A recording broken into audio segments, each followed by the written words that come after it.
Este podcast é um oferecimento de Todeskine, a marca do coração da sua casa. HVM, elevando os padrões. E Magitech, o tempo todo cuidando do seu tempo. E 067 Vinhos, tudo pelas experiências. Mais um podcast aqui do MS Conecta, o MS Cast, que você acompanha semanalmente. Hoje nós vamos falar sobre educação, mas educação de uma forma diferente, não a educação que nós conhecemos, feitas nos moldes atuais. Nosso bate-papo de hoje vai ser com Guilherme Junqueira. Vocês vão saber quem é agora.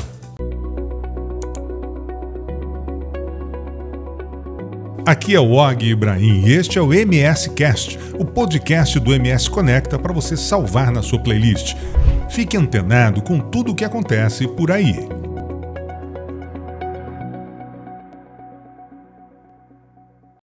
Até coloquei o óculos aqui para falar um pouco mais do Guilherme Junqueira, para apresentá-los para você, mas o Guilherme ele é fundador e CEO da Gama Academy, que é uma plataforma para formação de habilidades em tecnologia.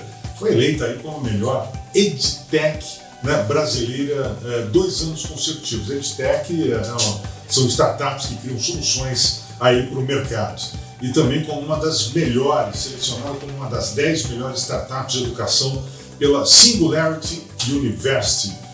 Guilherme, bem-vindo aqui ao MSCast, ao podcast do MS Conecta. Valeu, eu que agradeço o convite, parabéns, acompanho, então é uma honra estar ao lado de muitas pessoas que eu admiro que já foram entrevistadas aqui, inclusive admiração gigantesca por você e pelo profissional que você representa no nosso estado. Bacana. Bom, Guilherme, vou começar falando um pouco da Gama Academy. Legal. Explica pra gente o que é realmente essa empresa.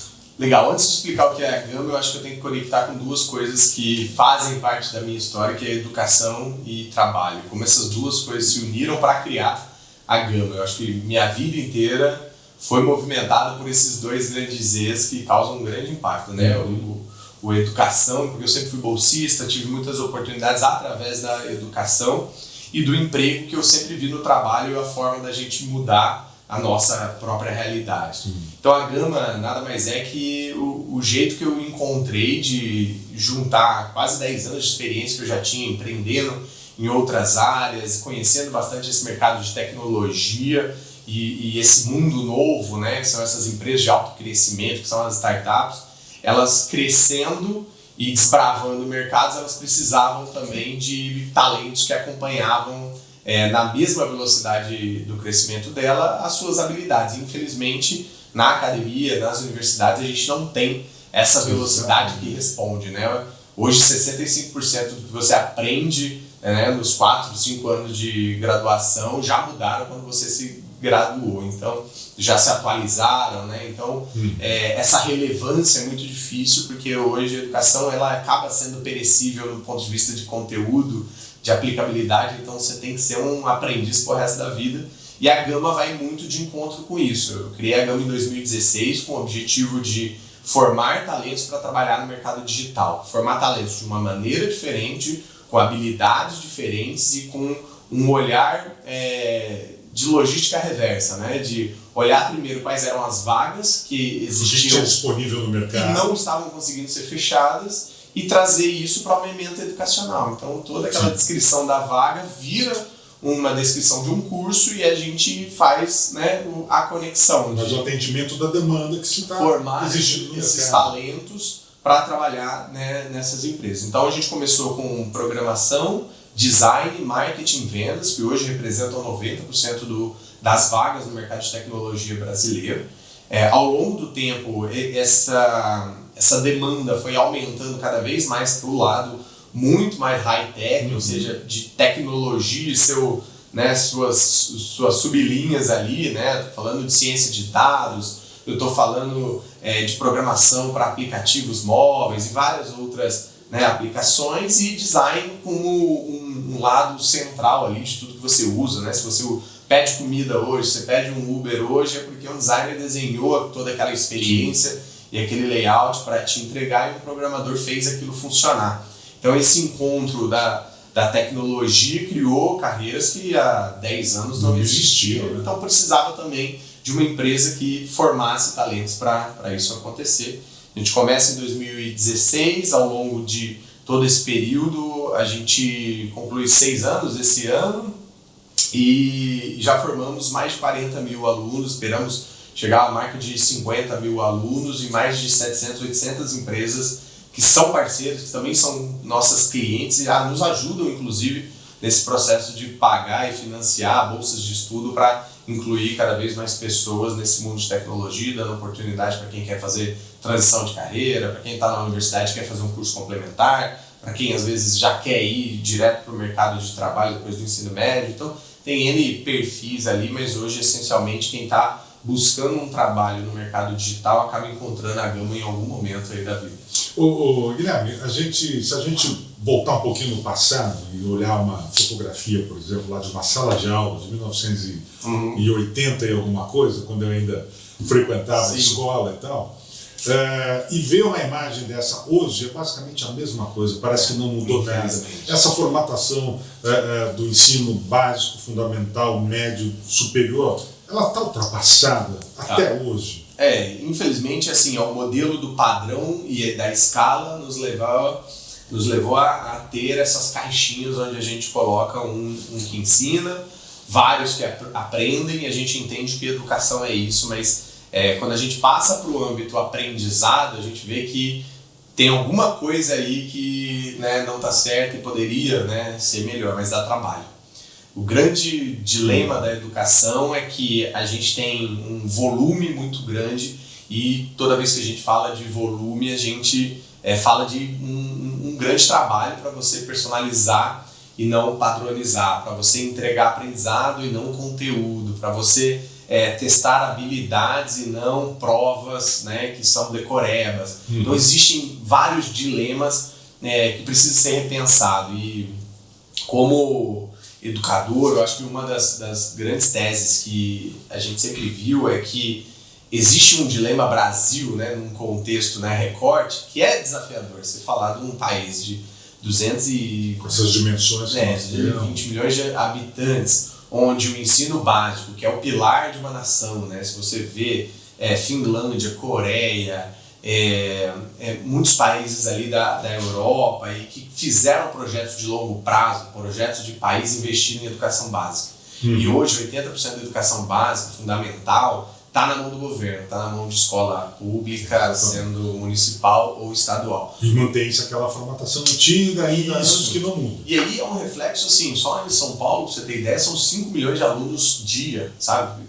O estado de São Paulo tem 1.000 cantinas, é uma operação quase maior do que o McDonald's. Então, que tem lá 1.000 McDonald's no Brasil. Então, se você vê, existe realmente um grande desafio de escala. Então, o desafio de escala, ele põe você dentro de uma matriz, de um padrão e de uma maquininha, né? Que do lado eu formo professor, do lado eu coloco esses professores para dar aula. Uma linha de montagem muito constante. E é engraçado, porque se você for ver as bases da educação, principalmente da educação superior, surge com a indústria. Na época de Henry Ford, as indústrias estavam crescendo, o maquinário tendo cada vez mais investimento, aí chega um momento que o empresário fala, eu preciso de mais produtividade. Para ter produtividade, eu preciso de treinamento. Para ter treinamento é algo custoso. Para pegar só 5 colaboradores, não dá, eu vou pegar 5 da indústria vizinha, 5 da indústria vizinha. Cria-se, então, um modelo de educação que a gente tem, onde o uniforme é igual ao uniforme da empresa, onde as matérias são segmentadas igual os departamentos são segmentados. O compras não fala com estoque, não fala com vendas, e geografia também não fala com matemática e não fala com português. Então, é um reflexo. O grande desafio é que o mundo mudou e a gente teve uma economia de acesso, uma economia de compartilhamento de conhecimento muito mais forte, mais alavancada pela internet, pela globalização. Então, o que era muito linear, o que era muito padronizado, o que era muito previsível, o que era muito repetitivo, o que era pouco escalável, vira um modelo de trabalho e de estudo que é extremamente exponencial, que não é mais linear. Você não precisa aprender o A para depois aprender o B. Se eu preciso do B agora, aprender o B agora, pego, conecto esse conteúdo, assisto no YouTube, ou vejo hoje em microlearning como o TikTok já está sendo. Eu tenho um sobrinho de 12 anos que está aprendendo desenho E aqueles desenhos difíceis profissionais Sim, com o perfil no TikTok. Eu vejo a minha filha também, as coisas que ela descobre por ali. Né? E a gente vai ignorar isso, né? Vai continuar pegando material didático que foi novamente padronizado, porque disseram que tem que ser esse frame. Eu vou descartar que existem alunos auditivos, alunos sinestésicos e alunos que são visuais, ou seja, cada um vai ter deveriam ser tratados de forma diferente. Cada um tem um contexto diferente, uma paciência dos pais para fazer a tarefa diferente, e isso tudo influencia na velocidade de absorção que essa criança, ou que esse aluno, e até no ensino superior mesmo, que é onde eu atuo mais, está presente. Então, sim, a cena de sala de aula do ano que eu nasci, em 1988, é exatamente a cena de sala de aula de hoje. E isso é uma consequência de uma movimentação de boa vontade, de tentativa de inovar, de realmente você ver as movimentações. Onde você vê inovação, por exemplo? Onde você vê a inovação que... Eu sempre falo que essas grandes mudanças ou transformações acontecem por um dos 3 Cs, né? Ou você muda por constrangimento, ou por conveniência, ou por convicção. Então, conveniência eu tô fazendo porque todo mundo está fazendo. Exatamente. Né? Que foi o Covid, né? Chegou e todo mundo teve que ir pro Zoom, então... buscar outras formas, o delivery cresceu, quer dizer, as pessoas passaram a aprender por causa da necessidade da conveniência. Constrangimento todo mundo fez, inclusive meus concorrentes, eu não fiz ainda, então vou ter que fazer. Então, os jornais que hoje estão indo pro digital, com versão de assinatura, né? O modelo de TV com assinatura paga. A loja que não tinha o e-commerce, que hoje só está vendendo. Tá tendo que ir, então tá tarde, né? E o convicção que eu escolhi olhar para frente, olhar para 10 anos e ver o que mata meu negócio, o que revoluciona, o que eu estou entregando hoje, vou testando 10%, 20%, daqui a pouco eu começo a colocar isso nos meus planos e começo a ser o que a gente chama de pioneiro. Então, essas transformações aconteceram muito mais na indústria do ensino superior, no modelo Sim. onde Quer dizer, na linha final mesmo da formação do ser humano. Porque o Pareto é inverso, né? 80% do ensino superior brasileiro hoje está no mercado privado. Ou seja, na mão de grupos ou empresários da educação que estão mais dispostos a arriscar, inovar, tem mais autonomia para fazer isso, menos legislação no sentido regulado, né? Que temos talvez menos volume, que também torna mais fácil fazer esses parâmetros, e é ali onde eu atuo hoje e onde eu achei uma grande oportunidade de mercado de quase 60 bilhões de reais ano hoje que gira no país e está ainda muito desassistido. Se você vê quanto de pessoas que não tiveram a oportunidade ainda de ir para a faculdade, ou aqueles que têm faculdade e não estão empregados, ou aqueles que são engenheiros e que estão em subempregos hoje porque, né, viveram um conto, né, de fadas de que diploma na mão é garantia de emprego e de boa remuneração, e não é. Então, acho que hoje esse é o cenário que a gente vive, de um contraste de uma sala de aula igual, mas que não significa que só está digital, só está fazendo a mesma coisa que você faz online, né, dando aula digital, é exatamente inovar. Não é aquela questão também, vamos colocar as lousas digitais ali, quer dizer, não significa evolução no ensino. De uma certa forma, a gente pode dizer que, por exemplo, os nossos estudantes hoje não estão sendo preparados para o mercado. Eles aprendem história, geografia, biologia, química e física, mas nada disso vai servir para eles nesse mercado que nós vivemos hoje. Sim. Quantos anos tem sua filha? 10 anos. 10 anos. O que eu diria para você é buscar, né, alternativas complementares ao que ela já está aprendendo, independente da escola, independente do método e tudo mais. São bases que hoje deveriam já ser parte do currículo. Sim. E que infelizmente não são. Por exemplo, educação financeira. Exatamente. Se tem uma coisa que a gente sabe que do começo da vida ao final da vida a gente vai lidar e não aprende a lidar, é dinheiro. E exatamente. Engraçado, né? No máximo, eu sofri muito com isso. Porque eu tive aula de economia na primeiro que a gente tem dos nossos pais aquelas... como é que eu posso dizer?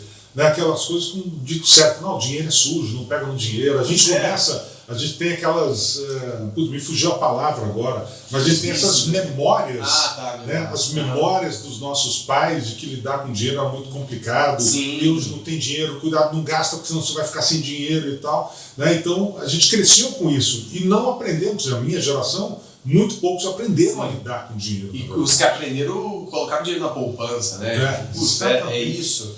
Então, é um contraste muito engraçado, porque eu fui aprender realmente a falar sobre economia e dinheiro na faculdade. O professor Leandro Tortosa, fiz o CDB, e um outro professor maravilhoso, que era gerente da Caixa Econômica, eu não vou lembrar o nome dele, mas que também me deu aula. Aquilo lá fez um choque de realidade na minha cabeça, que não saiu mais. E hoje eu tento trazer isso para os meus filhos, sabe? De entender o que é o dinheiro, a proporção do dinheiro, e entender inclusive o que é a inflação, levar ele com R$2, R$2 que ele ganhou da avó no supermercado para ele tentar comprar um Kinder Ovo que custa 7. E a menina fala, tá faltando 5 dessa, né? Ele fica triste, devolve, pega um fine, uma coisinha mais baratinha. Entendeu? Isso é um pouco frustrante para mim não ter nos currículos, então, educação financeira. Segundo, empreendedorismo. Acho que mais do que empreendedor é a pessoa que abre o CNPJ, empreendedor é um modelo mental de quem gosta de resolver problema, quem é parte mais da solução do que só do problema. É aquele comportamento que move um pouco mais as empresas ou até os seus contextos ali, demonstrando atitudes como na catequese ia precisar fazer uma festa e ninguém tinha dinheiro, faz uma rifa, vai lá, faz uma festinha. São aquelas pessoas que tomam atitudes que envolvem risco, mas que ao mesmo tempo ela soluciona e tem ideias criativas que poucas pessoas às vezes vão ter. Porque empreender é isso, né? Trazer soluções para resolver o problema dos outros problemas em geral. Eu moro em condomínio, meu filho faz de vez em quando a sorveteria Junqueirinha. Pegamos um caixote, aquela caixa de vem geladeira, essas coisas, cortamos para ele. Ele entra lá dentro, tem um isoporzinho, aí ele vai comprar sorvete por R$1 e ele vende por R$1. Não tem lucro, mas o ato dele atender bem, pegar o dinheirinho, entregar e tudo mais, eu estou falando de uma criança de 4 anos. Então isso precisava estar na escola. E o terceiro é programação, é um novo inglês. Hoje esse inglês já é básico e todo mundo deveria ter e deveria aprender, mas ainda é uma dificuldade de acesso extracurricular, né? E oportunidade, que não é igual para todo mundo, e a gente sabe que é difícil falar sobre isso, mas programação vai ser a resolução de problemas de várias carreiras. O contador que sabe programar não precisa ser o melhor dos mundos, mas que sabe automatizar tarefas repetitivas. Essa pessoa vai conseguir lidar muito melhor com coisas que o computador não vai conseguir fazer. Sim. Que é pegar todo o seu contexto, experiência, que já está misturado aqui, e conectar com as suas emoções, porque isso é muito difícil uma inteligência artificial copiar. E aí a gente vai ser mais competitivo. Então eu estou falando do contador, eu estou falando do engenheiro, eu estou falando do jornalista, eu estou falando de todas as profissões, e isso vai ter que ser uma base e um contexto especial para cada das profissões que a gente vai ter. Ô Guilherme, você acha que hoje tem estatísticas que mostram que perto mais ou menos cerca de 80% dos profissionais hoje estão descontentes com o que fazem no mercado de trabalho hoje? Existe ali um desgaste emocional muito grande. Eles estão ali muitas vezes por causa do salário que recebem, mas não estão contentes com aquilo ali. Aí vem a questão do burnout, que muita gente explode porque não está fazendo, mau relacionamento, depressão, mau relacionamento dentro do próprio trabalho. Você acha que tudo isso é fruto dessa má formação que a gente está tendo? Ou seja, essa má formação contribui também muito para isso? Contribui e mantém uma cultura de que o trabalho é o lugar de ganhar dinheiro. E para mim o maior erro que um pai fala quando o filho pergunta onde você vai fazer o que dá dinheiro. O papai vai trabalhar, mas por que você tem que ir trabalhar? Para o papai ganhar dinheiro. Pior resposta que você pode dar para o seu filho. fala que você vai conquistar o mundo, fala que você vai entregar o propósito. Eu vou porque eu gosto, porque eu vou repetir um monte de Dona Shirley, Dona Emília, que são alunas, por exemplo, jovem há mais tempo que a gente teve, que formaram na Gama e hoje estão trabalhando, empreendendo. E eu tenho milhares de cases de motoboy que virou programador. Sabe aqueles negócios que inspira, mas ao mesmo tempo reafirma a minha certeza que eu estou no propósito certo, mas eu tenho que fazer meu filho entender isso também. Que não é ir lá buscar dinheiro. E tudo isso, se você for parar para pensar, é um contexto de postergar uma cultura que vem lá de trás do escambo. Se você for ver como era, né, as trocas naquele período lá, onde você não tinha a moeda ainda como um instrumento financeiro, né, regulatório. Sim. E tudo mais. Você tinha uma plantação e você tinha um rebanho. E eu trocava a galinha pelo saco de grãos. Pelo saco de grãos. Aí inventaram o sal, que era algo muito precioso naquele momento. Sim. Botava o tempero, mas não era todo mundo que tinha. Então, ali já começa então um modelo de trabalho, porque de usar o sal como moeda. Em um determinado momento, isso virou até o que a gente chama hoje, o salário vem de sal.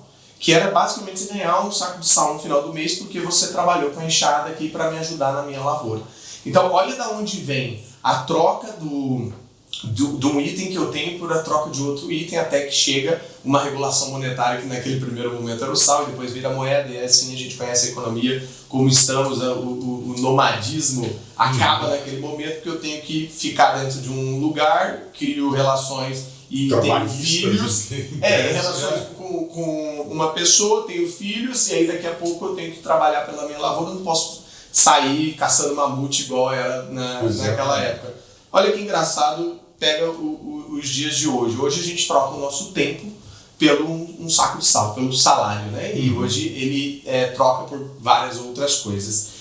O ponto que é muito devido à educação é como eu vou interpretar que essa minha hora pode valer cada vez mais, mas que isso depende de mim e que o maior investimento que eu tenho que fazer é em mim mesmo, que é no meu conhecimento, né? Que é uma coisa que não vai sair de mim e que eu vou demorar muito tempo para conquistar pequenas coisas que vão me levar a grandes lugares. Quer dizer, o grande dilema da vida é essa hoje. Como é que eu faço a minha hora valer mais? E aí você vê pessoas que se iludiram por alguns caminhos, que ouviram algumas outras alternativas, que estão trabalhando no final do mês para ganhar um salário, para pagar uma conta e para deixar novamente um loop aberto para que isso sirva, né, como um motivo para levantar segunda-feira.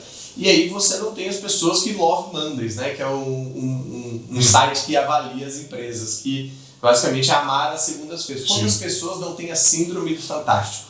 Começou fantástico no domingo, já fala que amanhã eu tenho que trabalhar. E isso é péssimo, isso é um grande sinal de que você está buscando um caminho errado e dedicando todo o seu tempo, que é o bem mais precioso que a gente tem na Terra, para entregar algum valor que não está sendo tão bem percebido, não está sendo reconhecido e nem mesmo remunerado, e também está te deixando infeliz. Inclusive os sites, né, de recursos humanos avaliam redes sociais de trabalho de vários profissionais para ver exatamente o quanto aquela pessoa, na hora de contratar, odeia. Eu odeio segunda-feira, né, aquela coisa assim, né, que deixa a pessoa marcada negativamente. Realmente você já entrou, então, dentro desse quadrante aqui de pessoas que veem o trabalho não como uma coisa de, trabalho é um negócio legal pra caramba, de autoestima, de conexão com outras pessoas. De você poder desenvolver as suas ideias. Válvula de escape. Às vezes você tá com um relacionamento ruim em casa, mas você vai lá no trabalho. Quantas pessoas que não terminam o namoro, você fala assim, agora eu vou me dedicar ao trabalho para ter onde, né, ocupar a minha cabeça. Então, assim, o trabalho, para mim, sempre foi algo que deveria ter significado. E a gente tem que ser sincero quando não é.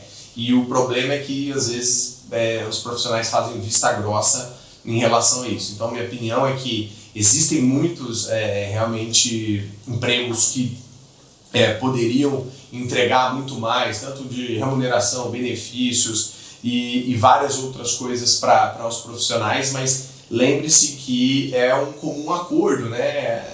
Aquela pessoa que aceitou aquilo é porque estava com aquele nível de conhecimento, que estava com aquele nível de experiência e com aquele nível de entregas. A partir do momento que você muda essa equação, você também pode mudar a outra. Então a gente tem que entender que a gente é protagonista da nossa própria carreira e obviamente a gente tem que buscar sempre empresas que são escada rolante para cima, né? Porque tem muitas empresas que são uma escada rolante para baixo. Você está tentando subir, por mais que você ande, corra, você sempre está no mesmo lugar. Então esse sentimento é um grande alerta de, peraí, deixa eu me reconectar. Não é porque eu sou psicólogo que eu preciso a vida inteira ser psicólogo. Hoje existe uma e atender as pessoas. Enfermeiro, que vou dizer para sempre enfermeiro. Existe uma grande tendência, escrita por uma autora norte-americana, que chama carreiras slash. Que basicamente slash né, aquela barrinha assim. Então, o OG é empresário, slash jornalista, slash apresentador, slash radialista, slash escritor, slash pai, slash daqui a pouco paraquedista, slash, sei lá, chefe de cozinha. Você pode ser o que você quiser e você somar. Então não somos definidos por uma carreira, somos múltiplas carreiras ao longo de uma vida, de uma pessoa e uma jornada. Então eu tenho N exemplos de pessoas que se frustraram, por exemplo, no direito e viraram excelentes vendedores. E se reconectaram, se sentem importantes e tudo mais. A gente tem exemplo de pessoas que estavam bem nos seus trabalhos ali e quiseram mudar de carreira. Hoje, 55% do público da Gama são pessoas que estão em transição de carreira. E eu acredito muito que é por conta dessa insatisfação, dessa tristeza que às vezes vivem nos empregos e agora descobrem que existe um mundo digital, um mundo que paga bem, um mundo que cobra bastante também, um mundo que aceita disciplinados e obstinados a estudar para o resto da vida, porque vai continuar mudando as versões de todas as coisas.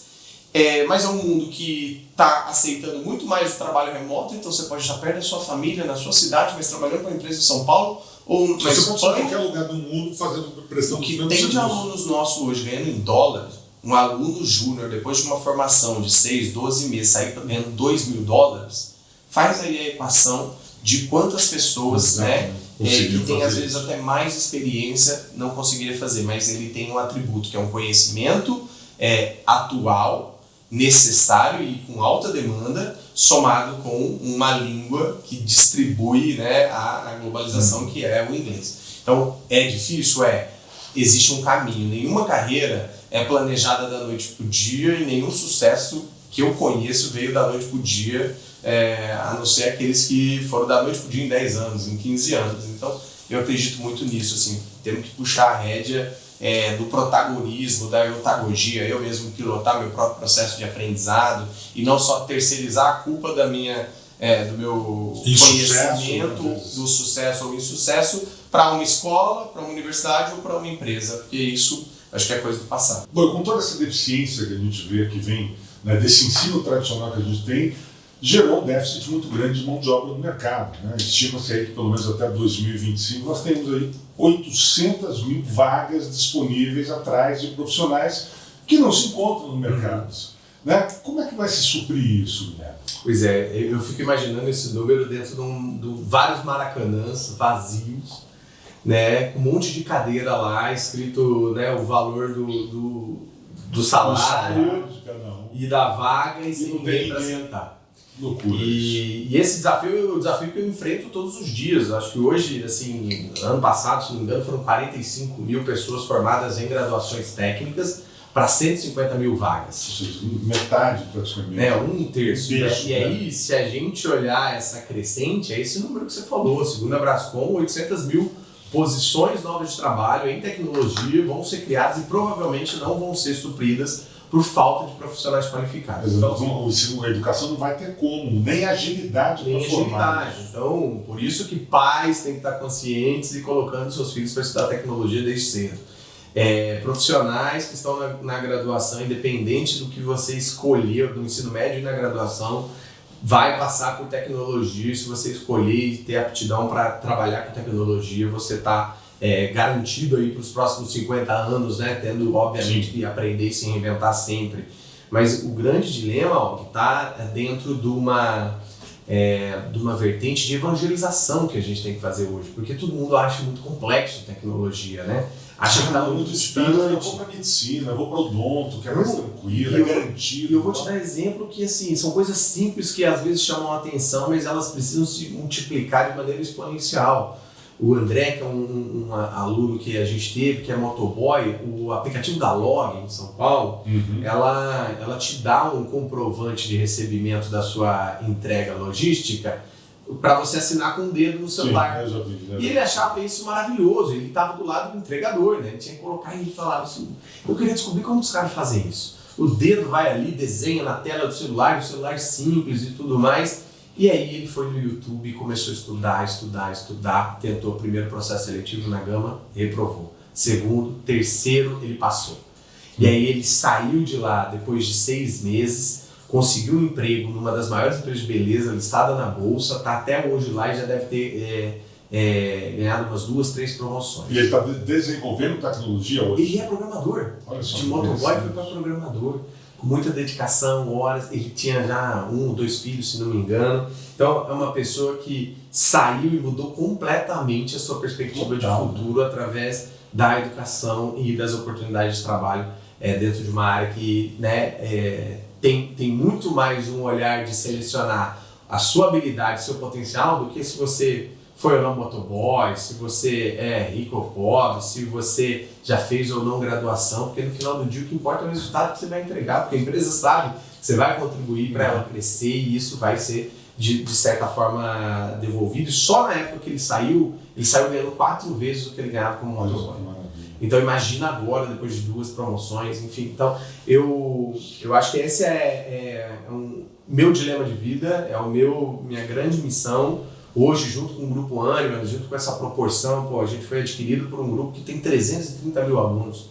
Tem alunos espalhados em tudo quanto é lado do Brasil e tem uma metodologia de ensino que é uma das mais inovadoras. Hoje, pela avaliação do MEC, é a melhor instituição em níveis de qualidade, né, de avaliação ali, tanto dos alunos quanto dos cursos técnicos e de saúde, né, de todas as áreas do conhecimento. Então eu fico me perguntando assim, pô, eu tenho 33 anos, daqui 10 anos eu vou ter 43, olha o tamanho dessa missão, ela só aumenta e dá para espalhar isso para vários outros lugares, mas tem que ter... E a gente não sabe o que vem pela frente. Mas tem que ter uma noção de que a gente tem que segurar no pulso das empresas em primeiro lugar, porque elas sabem o que tem na frente. Tem gente pesquisando pelas empresas e elas têm grana para pagar a gente para ficar prototipando os próximos 10 anos. Ali para saber o que vai acontecer. Se eu estou segurando o pulso dela, eu sei quais são os empregos. Se eu sei quais são os empregos, eu sei como ser pioneiro na formação desses empregos. Então a Gama vai estar formando qualquer que seja. Tem uma profissão do futuro que estão dizendo agora, é o designer de voz para inteligência artificial. Significa que vai ter alguém que vai trabalhar desenvolvendo a Siri, desenvolvendo o OK Google, desenvolvendo a Alexa. As vozes sejam cada vez mais... Eu falei, já chamou.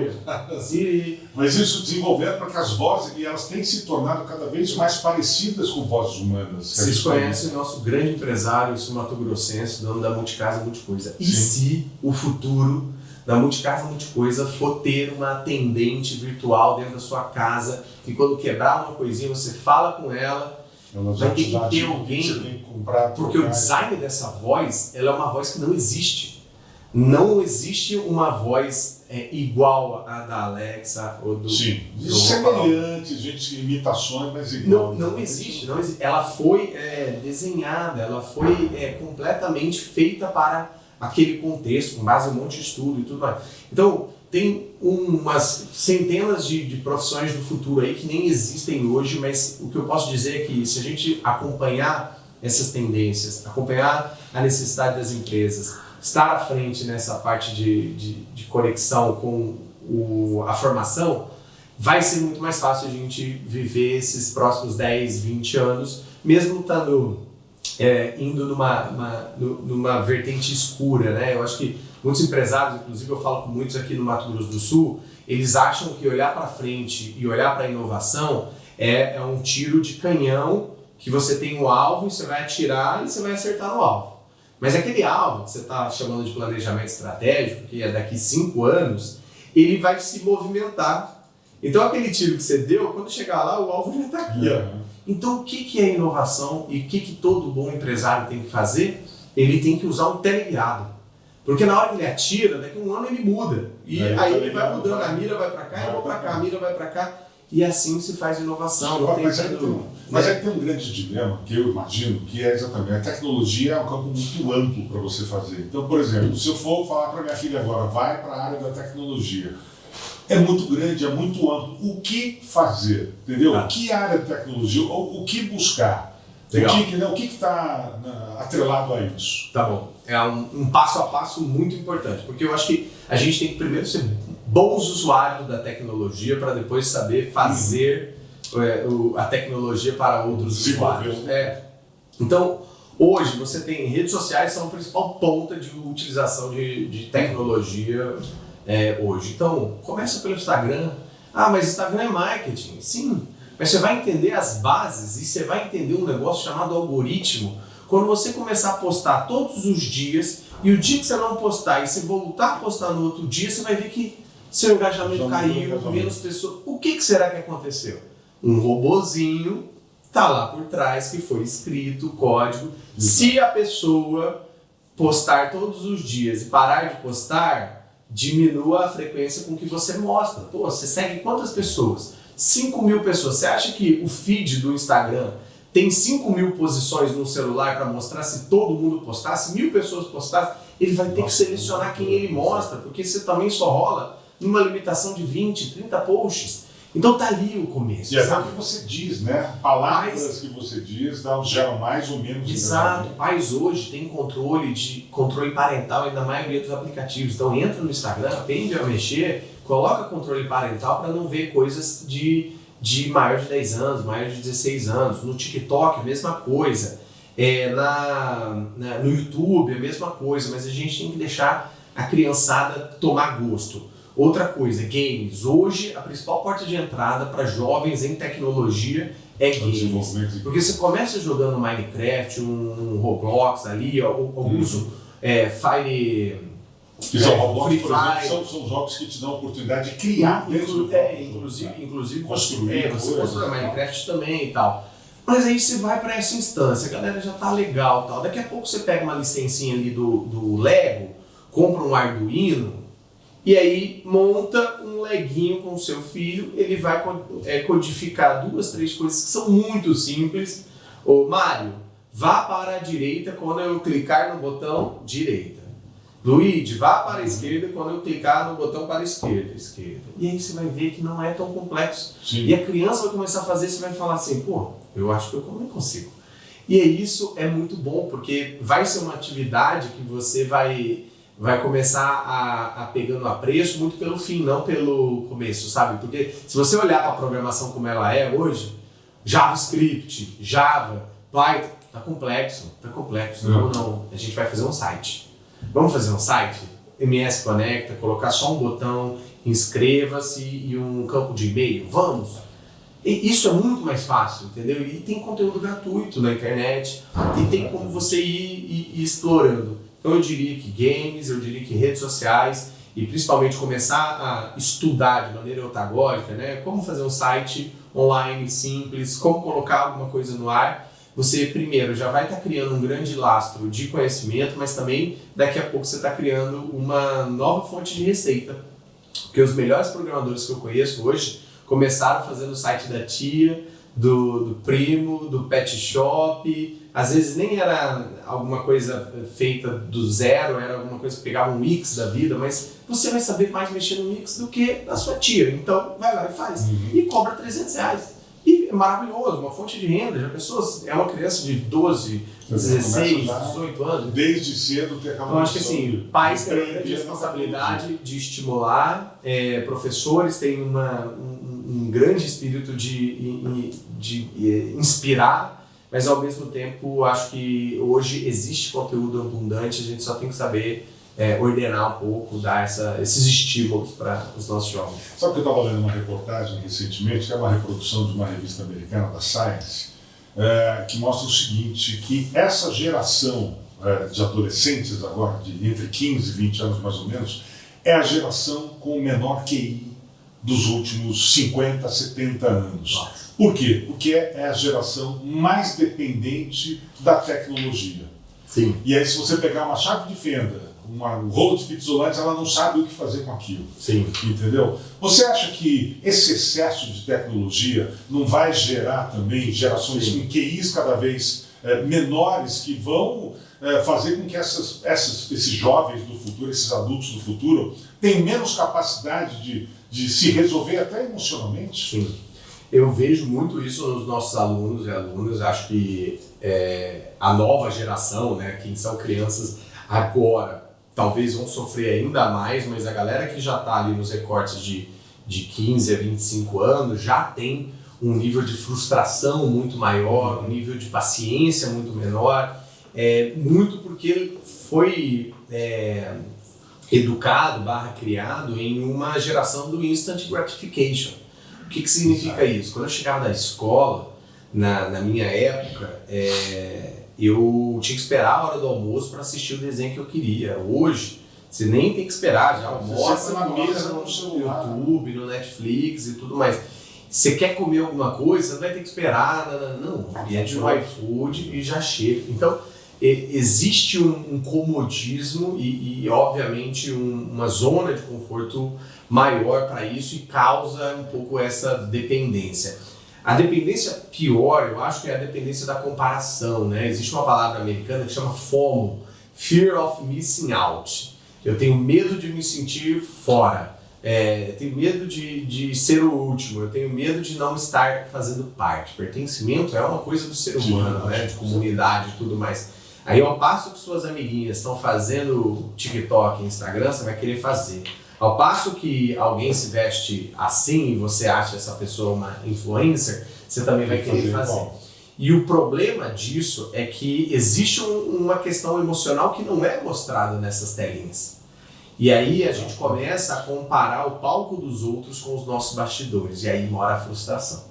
Aí mora aquele momento que você fala assim, nossa, mas olha fulano, olha como o ciclano tá. Tá, mas vai ver lá os perrengues que essa pessoa está vivendo por trás daquela telinha. Só que para ter esse nível de maturidade aqui, meu amigo, é difícil, né? E como você vai explicar, inclusive, para um adolescente, para uma criança que tem que fazer esse filtro? Isso é uma coisa que a educação não resolve. Não resolve, mas assim, faz parte da educação. Professores que prendem o celular para aluno prestar atenção na aula estão usando uma grande ferramenta que poderia ser mais bem utilizada para criar mais afastamento desse aluno, né? E não a aproximação, porque daí você vai se sentir obrigado. Quando você está fazendo uma coisa que você não quer, é horrível. E educação deveria ser um convite, né? Eu te convido a aprender, eu te convido a emergir junto comigo. Eu vou dar o exemplo de uma ferramenta que a gente usa na Gama que chama Kahoot. Uma ferramenta americana que eu transformo, por exemplo, 10 slides, que eu vou dar uma aula chata lá sobre startups. Eu vou te ensinar o que é MVP, vou te ensinar por que startup capta investimento, o que é investidor anjo, beleza. Em vez de fazer isso, sabe o que a gente faz? Coloca num joguinho que você transforma perguntas em um quiz e os alunos vão lá e digitam um código lá e acessam esse quiz. Vai aparecer as opções de resposta no seu celular e a pergunta no slide. Então, quantos anos tem o MS Conecta? Opção 1, 2 anos. Opção 2, 3 anos. Opção 3, 1 ano. Opção 6 meses. Clicou, quem clicar mais rápido e mais assertivo ganha mais pontos e já sai um ranking. Então, Guilherme em primeiro lugar, Og em segundo, e Heitor em terceiro. É muito mais gamificado. E você acha que o aluno vai usar? Vai usar o celular para ficar no TikTok nesse momento? Não vai. Vai querer participar mais. Só que, novamente, educação bem feita dá trabalho. Dá trabalho para a instituição, dá trabalho para o professor, dá trabalho para o aluno, mas ele faz ter trabalho. E isso é a mágica, sabe? Quando a gente inova e o futuro da educação na minha cabeça passa por mudar ambiente e mudar formato. Não usar VR, não multiverso. Não, isso tudo é meio, tecnologia sempre foi meio. Fala de atratividade. Mas mesmo, o fim é o aprendizado. Trazer o aluno para dentro desse mundo. Então, se eu crio um campo de futebol muito bem feito e regras muito bem estabelecidas, eu mudo o jogo. Porque um ambiente bem feito, Ele vai, por exemplo, simular, ele vai emergir, ele vai trazer problemas para os alunos resolverem.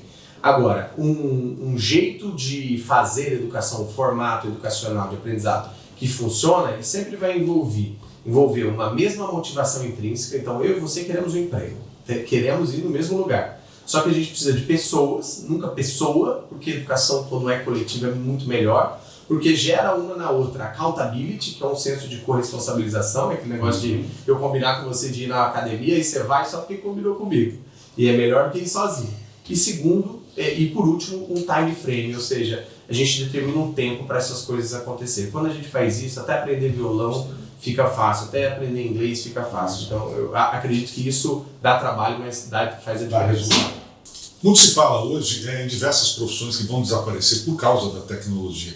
Quais aquelas que você considera como importantes hoje e que realmente não vão ter mais funcionalidade no futuro?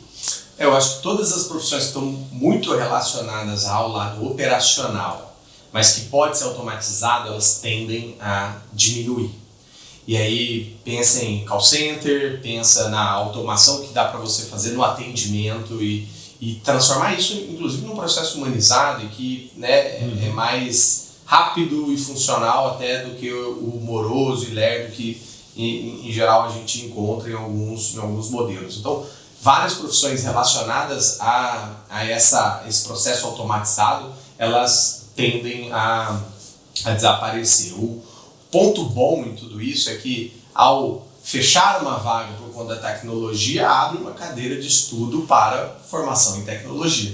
Porque se há ali, né, eu vou dar o exemplo de um aluno esses dias que me perguntou, pô, na China lá estão não sei quantos mil, 500 ou 1.000 caminhões autônomos já andando com as suas frotas baseadas em inteligência artificial, ou seja, carros autônomos. Ou seja, 1.000 motoristas a menos. 1.000 motoristas a menos. Aí ao mesmo tempo eu falo, não, mas são 1.000 vagas a mais para você conseguir trabalhar com tecnologia. Então, acho que esse é o nível de pensamento que a gente tem que ter para se adaptar, né? Assim como o taxista se adaptou, assim como o aplicativo se adaptou, a gente tem que aderir à tecnologia, não ser muito contra ela, ser pioneiro, usar, né, adotar ela rápido, mas ao mesmo tempo a gente tem que ir entendendo que o core da profissão fim, ela vai sempre se manter e sempre vai ter que ter humanos, né, conectados a ela. Eu acho que essa uma quantidade menor de humanos, mas, né, sempre vai ter humanos para poder operacionalizar tudo isso.